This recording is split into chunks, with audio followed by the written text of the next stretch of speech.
Hi everyone. So we are jumping into Chapter 3 today. And Chapter 3 is all about linear equations. And the first lesson we're tackling is technically titled Constant Increase and Decrease Situations. But these are really just types of problems that can be modeled with linear equations. Okay, so that's why we're kind of starting there. But before we get into that, we should probably understand what it means to be a linear function. A linear function, as it says here, is any function that forms a straight line when you graph it. It can always be written in this form. That doesn't mean it's always going to look exactly like that, but it could be rewritten or rearranged to look like that. Y equals mx plus b, which hopefully sounds familiar to you. I don't know that you necessarily need to write this down, but if you were to look up the real mathematical definition of a linear function in your textbook, it's going to talk about having two variables, so that would be like your y and your x, and it'll say something along the lines of both variables are in the first degree. And we haven't really talked about degree yet, but degree really just means that the highest exponent that you can have on either variable would be a 1. Okay, so that's what a linear function is, where you just have x and y, no big exponents or anything like that.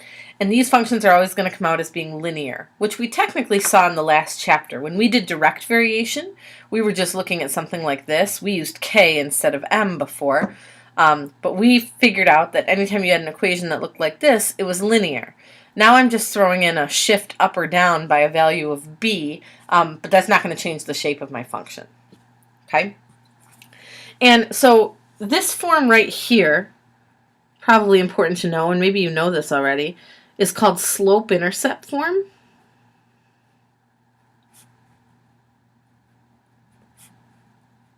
And it's called that because mathematicians are not very creative. It's called that because in this form, this number here, m, represents the slope.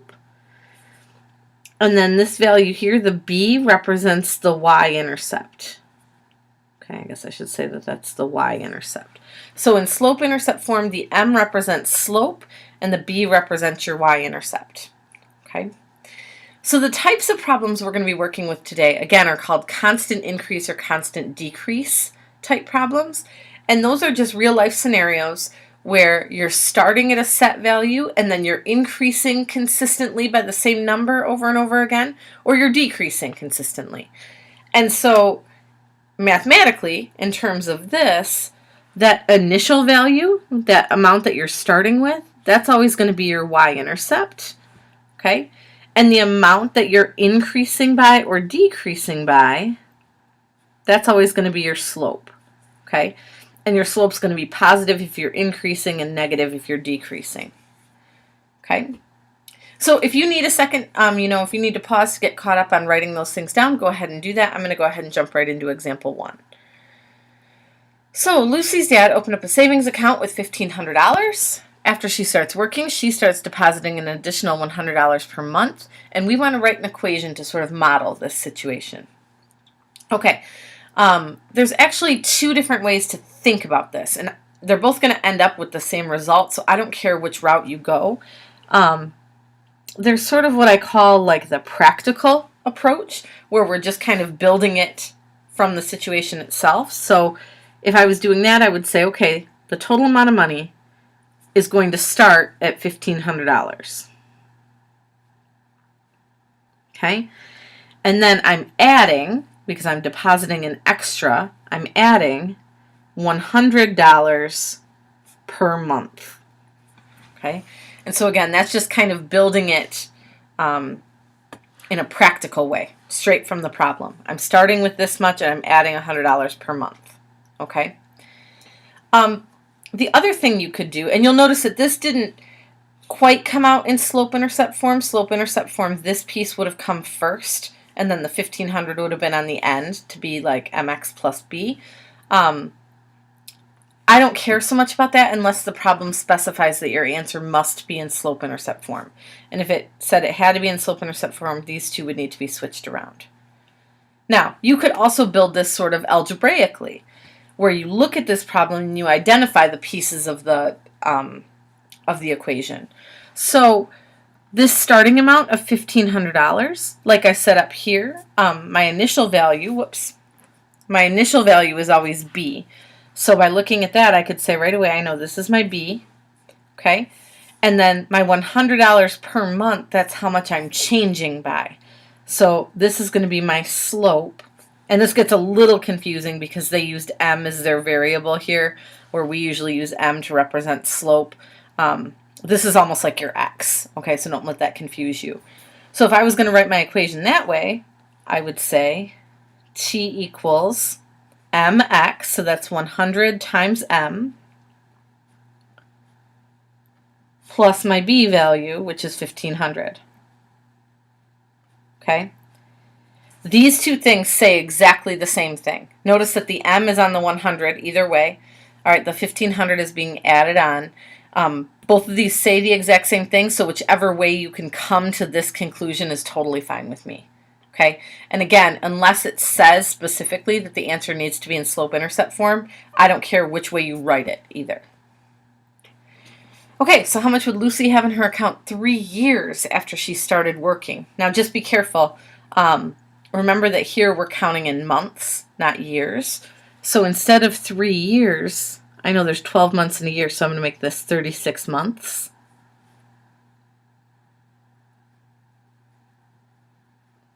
And then that's going to go in for M. So I'm going to go 100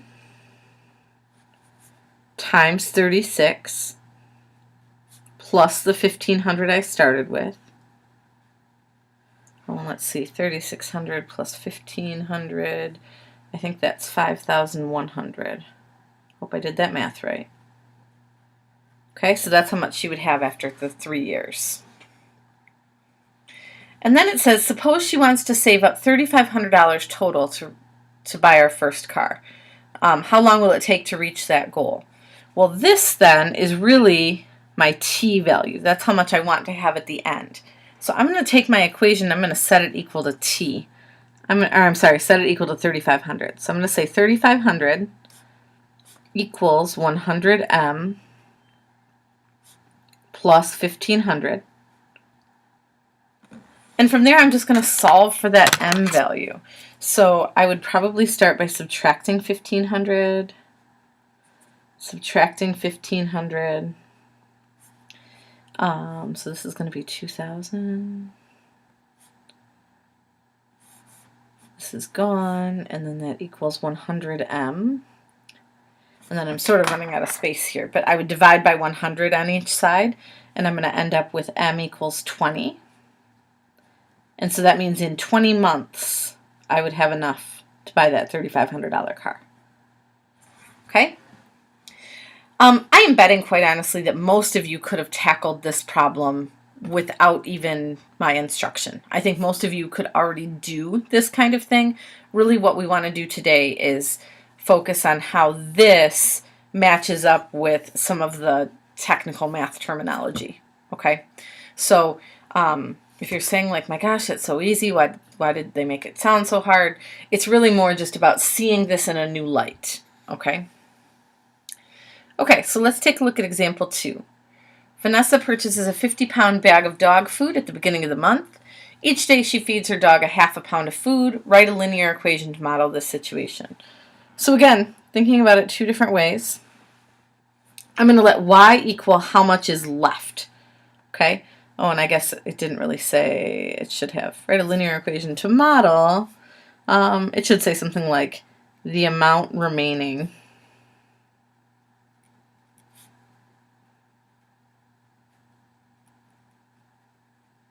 after X days. Must have been in a hurry when I typed that up. Okay, just so you know what it is that we're looking for here. We're trying to figure out how much is left in my bag after X days. So Y represents how much is left. Okay? So when I first buy this bag, 50 pounds are left. All right? And then every day that I feed my dog, I lose, so I'm subtracting half a pound. Okay? So I'm losing half a pound per day. Starting at 50 pounds, losing half a pound per day. That's one way to think about it. The other way would be to say, all right, 50 pounds, that's going to be what I'm starting with, so that's my B value. And then this half a pound, that's going to be my M value. and I just want to make sure that I know to make it negative, okay? Because when I feed my dog, it's coming out of that bag, right? I'm losing a half a pound a day. So then if I think about it in mx plus b form, here's my m, and I know I want to make it negative, so I'm going to go negative 1/2 x, and then plus the 50 pounds. Just be careful. I have some people who really want to make that 50 negative when they do it this way. You're still starting with a positive 50 pounds of dog food. The negative goes here because this is where you're losing half a pound per day. But again, these two equations say exactly the same thing. I'm good with either one.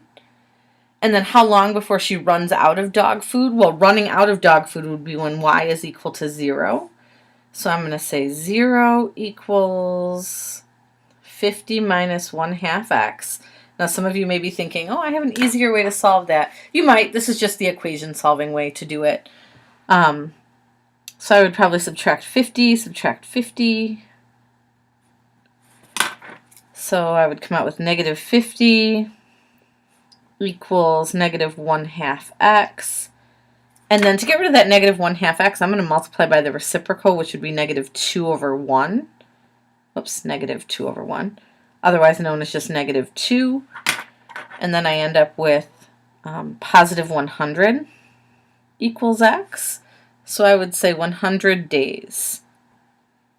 And again, I bet that most of you could have come to that conclusion on your own without really any of the linear equation stuff behind it. This is just about, again, being able to think about it in terms of a linear equation.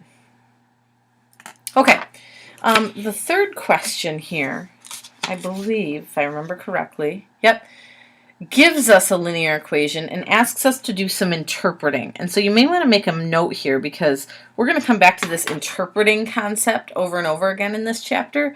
And this is one of the things that causes the most trouble here. So we have a rental car service. Calculating the charge using this equation, C represents total cost and M represents the miles that the vehicle is driven. So based on this equation, I want to know, what do these two things represent? Okay? So just to point out, C is really like your Y value here, and the M is really like your X value. Okay? And I'm totally okay with using the C and the M, but I just wanted you to be able to relate those two. So when I say interpret the slope, okay, the slope would be the number attached to the X. So that's my slope. I want to know, what does this 0.05 really mean? Okay, well, remember that slope really represents change in the dependent variable compared to change in the independent variable. Okay, put that there on purpose. So if I think of this in terms of a fraction, and yes, I do realize that I could change 0.05 into an actual fraction, but for these purposes, it's really okay if you just think of this as being over 1. Okay, you can always just take a number and put it over 1. This is saying this is what's happening to my dependent variable, this is what's happening to my independent variable. Well, in this situation, my dependent variable, my y, is my cost. Okay? And my independent variable is my m, which is my total number of miles. So look at this expression right here. What we really just found is this right here is representing cost per mile. Okay? So this 0.05 is representing the cost of this rental car per mile. Okay, I guess if I wanted to say that in a nicer sentence, I would say we're going to pay 5 cents per mile. That's what we really just found here. So anytime you're interpreting your slope, because this does give people some trouble, it's always, here's what's happening to whatever this is meant to represent per every one of whatever's happening to this, okay? It's always what's happening to your y for every one step over you make with the x's, okay? And so in this case, that represents cost for every 1 mile. Okay, so then my y-intercept is 100. And the y-intercept is always, and we're going to talk more about intercepts later in this chapter, the value when the independent variable is equal to 0. Okay? So in our case, and I guess I should say the value of the dependent variable when the independent variable is equal to 0. So it's the y value when x is equal to 0. So when we have this 100, this represents C when m equals 0. Okay? And so when you really think about that, this is the cost, because that's what C represents, when there are 0 miles or no miles driven. And that might not really make sense, but if you think about it, a rental car company is going to charge you like a flat rate plus a cost per mile. Okay? So they're going to say, this rental is going to cost you $100 plus you're going to pay 5 cents for every mile. So this 100 is like the initial cost. It's the cost without paying for any mileage. Okay? And that's how you can always interpret a y-intercept, is it's always, what is this value with no x value? Okay, if whatever your independent variable dropped out of there completely, it would be the value left for your y variable. I'm sorry, it's late and I'm not making a whole lot of sense here. But also, in terms of what we were just talking about, this is really your initial value, right? So that means that in terms of this situation, in terms of this rental car, this is the initial cost before we add any cost per mileage. Okay, so I kind of just explained that 4 different ways. I hope that one of those ways sort of resonated with you. But when we get to your homework, I think you're going to get some more practice with this interpreting stuff. Okay, that's really it for this lesson. So really nothing earth-shattering, kind of just applying some new terminology to old stuff. So you can go ahead and get started on your homework assignment now, and we'll make sure to make some time to talk about this tomorrow.